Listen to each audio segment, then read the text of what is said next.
The government doom of sevens: rising inflation, rising unemployment and falling rupee, and all are having a coincidence of number 7. एक पहले हमारी थाली में से रोटी गायब छीनी मोदी सरकार ने आटे पर जीएसटी लगा के। अब उन्होंने सोचा रोटी तो छीन ली पर फिर भी सब्जी तो है अभी, तो सब्जी पर महंगाई दर देश में 17.37%। क्या आप में से किसी की भी वेतन आय पिछले एक साल में 17% से बढ़ी है, पर सब्जियों की महंगाई दर 17% से बढ़ी है? ये मैं नहीं, भारत सरकार के आंकड़े कह रहे हैं। देश में महंगाई दिन ब दिन आसमान छूती जा रही है। तेल सब्जियों के दाम लगातार बढ़े हैं, साथ ही इस पर लगने वाली जीएसटी से भी लोगों को दिक्कत हो रही है। आज इसी मुद्दे को लेकर कांग्रेस प्रवक्ता गौरव वल्लभ ने बीजेपी सरकार पर निशाना साधा और कई सवाल किए। साथियों, कल जो सीपीआई का डाटा रिलीज किया सरकार ने, उसमें रिटेल इन्फ्लेशन 7.01% रहा, और अगर हम अप्रैल, मई और जून इन 3 महीनों का एवरेज देखें तो देश में इन्फ्लेशन 7.3% है। रूरल इन्फ्लेशन, जो हमारी ग्रामीण अर्थव्यवस्था है, ग्रामीण क्षेत्रों में जो इन्फ्लेशन है वो देश के एवरेज से ज़्यादा है। देश का एवरेज इन्फ्लेशन है 7.01% और ग्रामीण क्षेत्रों में इन्फ्लेशन है 7.9%। मतलब गांवों में महंगाई शहरों से ज़्यादा है। ध्यान रखें, महात्मा गांधी ने कहा था भारत गांवों का देश है। हमारे देश की 70% आबादी आज भी गांवों में निवास करती है, जिनके लिए महंगाई दर 7.01% नहीं है, 7.9% है। रूरल अनएम्प्लॉयमेंट रेट, ग्रामीण बेरोजगारी दर, वो भी देश की एवरेज बेरोजगारी दर से ज़्यादा है। देश में एवरेज बेरोजगारी दर 7.8% है और ग्रामीण क्षेत्रों में 8.03% है। मतलब शहरों से ज़्यादा बेरोजगारी गांवों में, शहरों से ज़्यादा महंगाई गांवों में। ये मोदी सरकार का विकास का और आर्थिक अर्थनीति का मॉडल है। फिर आगे चलते हैं। लगातार पिछले 33 महीनों से रिजर्व बैंक का जो मीन टारगेट है महंगाई दर का 4%, उससे हमारी महंगाई दर पिछले 33 महीनों से ज़्यादा है। पिछले 6 महीनों से हमारी महंगाई दर जो अपर बैंड है रिजर्व बैंक का 6%, उससे भी ज़्यादा है। और तो और साथियों, मैं नहीं कह रहा, रिजर्व बैंक का टारगेट है कि जुलाई, अगस्त, सितंबर में महंगाई की दर 7.4% रहने की उम्मीद है। मतलब अभी से भी ज़्यादा। ये मैं नहीं कह रहा, ये रिजर्व बैंक का टारगेट है।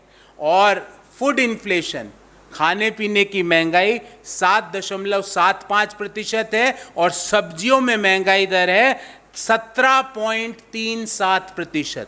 अर्थात पहले हमारी थाली में से रोटी गायब छीनी मोदी सरकार ने आटे पर जीएसटी लगा के। अब उन्होंने सोचा रोटी तो छीन ली पर फिर भी सब्जी तो है अभी, तो सब्जी पर महंगाई दर देश में 17.37%। क्या आप में से किसी की भी वेतन आय पिछले एक साल में 17% से बढ़ी है, पर सब्जियों की महंगाई दर 17% से बढ़ी है? ये मैं नहीं, भारत सरकार के आंकड़े कह रहे हैं। 25 लाख लोग पिछले महीने जून 2022 में अपनी नौकरी खोते हैं। 11,000 लोगों को स्टार्टअप से फायर किया जाता है। ये सारे आंकड़े पब्लिक डोमेन में है। रुपी आज 79.66 79.66 रुपीज पर डॉलर पर खड़ा है। 80 कभी भी पार कर सकता है। जीडीपी ग्रोथ रेट अपने निम्नतम लेवल्स पर रखी गई है। और उसके बाद इस सारे इश्यूज में हमारी जो मोदी सरकार है, हमारी वित्त मंत्री हैं, वो इन इश्यूज पे बात नहीं करती है। वो नासा की फोटोज में दूसरे ब्रह्मांडों के रंग पे उनका फोकस है।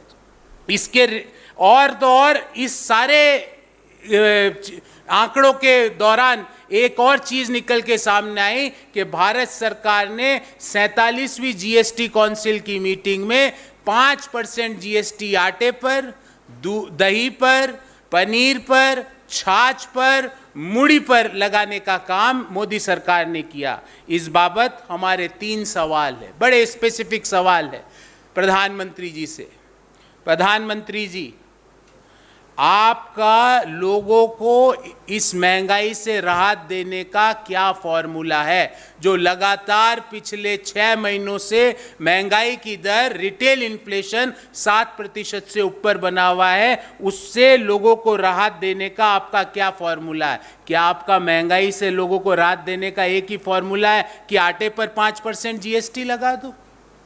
हमारा दूसरा सवाल है कि जब रुपया अपने निम्नतम लेवल पर आ चुका है डॉलर के मुकाबले, जब बेरोजगारी की दर गांवों में 8% से ऊपर पहुंच चुकी है, जब रिटेल इन्फ्लेशन 7% पर है, मोदी जी और वित्त मंत्री जी, आप कोई इस पे अपना ब्लूप्रिंट, अपना इन समस्याओं से देश की अर्थनीति कैसे बाहर निकलेगी, इसका ब्लूप्रिंट देश के सामने क्यों नहीं रखते?